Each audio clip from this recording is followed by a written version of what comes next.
Hello everyone, I'm your DM Fork. Thank you for joining me. This is my second DM journal. It's been a while.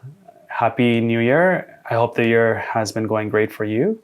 We had a new addition to our family, and so a lot of my time has been put aside for that. It's been great and fun and tiring, but it's been a very joyous time in my life. So thank you for joining me. If any of my players are watching, spoiler alert, if you don't want to ruin things for you, don't watch this. So today I wanted to go through the first couple of adventures that we had for our Beast Box campaign, namely the Bandits, the Mercenaries, and the Storm and the Stronghold. So the first adventure that my party went through was encountering the Bandits. One of their friends named Ken got ambushed while bringing in supplies from the main city. And essentially it was up to the party to try to figure out what had happened and where the supplies had gone. So they got to where Ken was ambushed and figured out quickly that the bandits that had ambushed them had taken the supplies to this farm that was a little ways off. And this part was really easy. I purposely made it easy for the players to be able to track the bandits there because I didn't want it to be something that was difficult. I want to kind of get to the point. If there was a ranger in the party, then they would definitely be able to shine in a sense, or someone that was able to track would be able to shine in a sense, but you didn't need to have one. It was pretty obvious that they had went that way. There was tracks. There were cart tracks leading to the farm. So the bandits at the farm was supposed to be, and it is a really easy adventure. It's a really forgiving adventure in my opinion, especially because the party is first level. I didn't really want to push them too much. I wanted to make something that was comfortable so that they start figuring out their characters and things like that. So really the idea of like the possibility of a total party kill was way off. Even if the party hadn't succeeded, the bandits would have tried to take them as prisoners. So that was my idea behind that adventure, that it would be an easy adventure for the party. The motivation for the bandits was essentially the bandits were hungry for money. So they got hired on by this other person and they were tasked with just stealing the shipment from Ken and then meeting up with them at a river crossing at a later time and date. So how the party handled the bandits at the farm. So they had many options. The bandits were stationary. They weren't going to move from the farm for a while. They were hiding out there. They were trying to keep a low profile. And so it was really up to the party how they wanted to deal with this. And they kind of went head on, but they had the option of scouting out the area, whether they wanted to attack at night or in the morning or daytime, try to catch the bandits unaware of things or by surprise. My party essentially they were just like, let's get to point A, to point B, to point C. Let's just get it over with. And that was fine. And I think that was good in that sense. It wasn't very thought out, but I think they would have had more of an advantage if they tried the other routes where they were a little bit more sly or sneaky, but that's totally fine. They tried to actually, I think when they were at the gate, they tried to use some deception, and that didn't work out, but they just ended up attacking anyways, which is totally fine. And that's what I kind of expected, but it would have been more interesting, I think, from my point of view, if they tried to do some other things. Anyway, so they attacked the bandits. The biggest threat from the bandit side was the ogre, but I limited the ogre because I put the ogre inside the house, and so getting out of the house was going to be a little bit more tough. He's going to be squeezed. He's going to be taking disadvantage on attacks and things like that. And the party was able to easily take out the threats that were in the area. And so the bandits of the farm was, I would say, reasonably easy for them. And I think they did a really great job at assessing the threat and taking out the threat. And I think that went well, probably exactly as I planned it for the most part. So they took a prisoner from the bandit and they interrogated him. I think Ankhteer had a very interesting way of interrogating him. And from the bandit that they interrogated, they figure out that the bandits were hired by this other person who was dressed in a cloak that had met them near the main city. And that they were supposed to meet this person at a river crossing, like sort of like a more of a hidden or less known river crossing.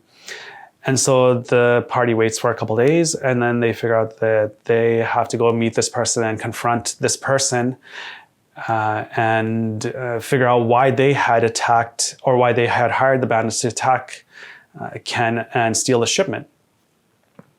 And all the while, we're learning that the shipment had something really valuable in it.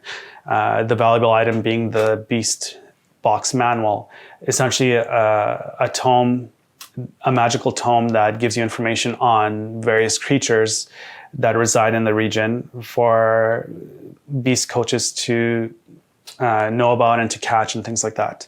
So there was a valuable item in there, but the bandits didn't know about it. And so they're trying to figure out if the mercenaries knew about this and if that's what they were after, or were they just after the goods. And so they traveled to the river crossing, and the river crossing adventure was a little bit more difficult. I placed archers there, and it was open area, so there was little room for cover. There was a river that was between the bad guys and the party, and so it was going to be a little bit difficult getting to the bad guys if they really wanted to, because they had to cross a bridge or they had to cross and swim through a river, which might have been a little bit more difficult for them. So overall, the river crossing and the mercenary battle, I think that went the way that I thought it would as well. The interesting thing that the party did, which I actually kind of liked, was they actually tried to set up a trap for the bad guys. And it sort of worked, it sort of didn't work, but I think it went favorably for them. There were some times when I think they felt like they might not succeed, but they kind of overcame that. And I thought that was a good moment for them in terms of building their characters and getting more comfortable with their characters and things like that. So the river crossing, I thought, went well. When they had finished the river crossing adventure, they had captured the leader who had hired the bandits. And from her, they found out that the mercenary unit had been hired on by this person named Candace, who resides in Beryl City, and that she's part of the Beast Box College there. She's like a teacher or a teaching assistant or something, someone that's associated with the administration of that institution. And so now they're trying to figure out, okay, why did this person hire, these mercenaries to capture this shipment? And so the mercenaries basically revealed that they weren't interested in the shipment at all. They were only interested in their Beast Box manuals, the tomes, basically. So now we're figuring out, okay, well, she's after these really amazing magical items that the party has been given. And so now we have to figure out, why did she do this and bring her to justice? So they have a clear path. And they're discovering the motivation of each of the parties that have been involved along the way. And that's really what I wanted to kind of focus on my adventures, is that we have different people that are doing various things that have different motivations. And we're trying to get to the end of it to figure out why these cascade of things is happening and to essentially stop the bad guys. So in that sense, I think it's been going really, really well. And I thought that those adventures lined up pretty well. I mean, I think some things could have been done better, but hey, you kind of work with what you got. And I thought for overall, it went well. So we figure out the motivations for each of them. The bandits were after money. The mercenaries were hired on and they wanted to finish the job and get paid. As a side note, the mercenaries were actually going to kill the bandits. So even if the party had succeeded in fully disguising themselves as bandits and the mercenaries believed them, they were still going to try to kill them. So there was going to be a fight there anyways. So once the party figures out that they have to go to Beryl City and confront this person named Candace, they make ready and get their provisions and then head out to Beryl City, which is about a week away. Now, the next adventure that I threw in there was the Storm and the Stronghold. And the Storm and the Stronghold is a modified adventure from, I don't know if it's 2nd edition or 3rd edition, adventure that's called A Dark and Stormy Night. So look it up if you ever get a chance to. I'll try to see if I can find a link for it and post it in the comments or in the description below. Anyway, so the party's traveling to Barrel City, which is about a week away, and they get stuck in this terrible storm, a storm like they've never seen before. And the region is known for its storms, but this one was different. The storm in some senses is almost magical in nature in terms of its intensity, because there's no rhyme or reason as to why it should be there, but it is. So the party is basically forced to take cover. And they take cover in this ancient ruin, an ancient stronghold, and they roll really well on their knowledge check, so they know what kind of a stronghold it is. And as the night progresses, lightning strikes while they're sleeping and opens this magical door for them.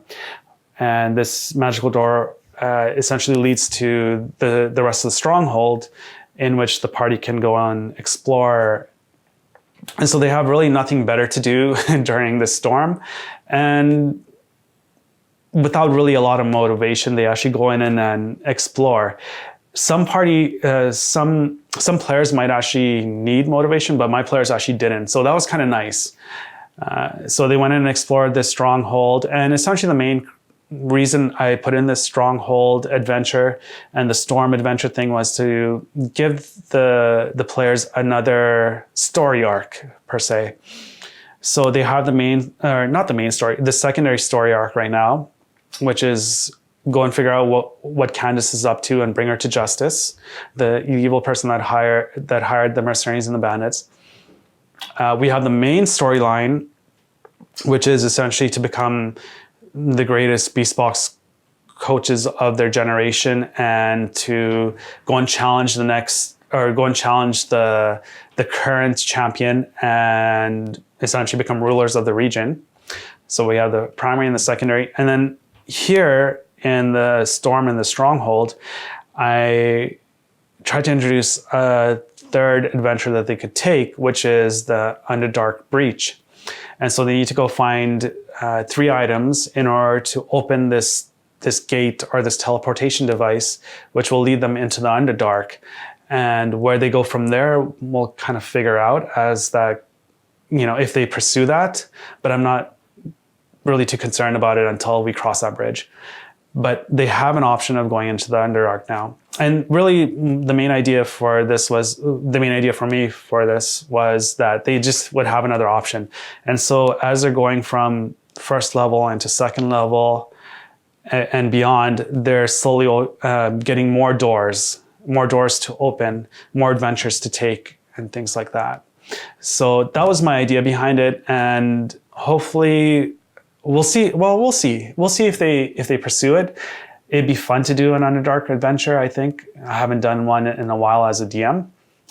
So that would be a fun route to pursue. But if they don't, then that's fine. I think I would also personally, I would also prefer that they pursue their main story arc, which is to gather more medallions and more box beasts and challenge, the different arenas and head coaches and things like that as they go along. So yeah, so that's kind of a little bit of my reasoning and my thoughts behind the first couple of the adventures that my party took. I hope you found that interesting. I certainly do, but I know sometimes it doesn't kind of convey. But anyways, thank you so much for tuning in. Thank you so much for liking, commenting, subscribing. Thank you for helping us out on Patreon. If you do like our videos, genuinely, please like and share, as always. And the next video for our campaign will be released tomorrow, I think, from the making of this video. So we'll see you then. Thanks a lot now.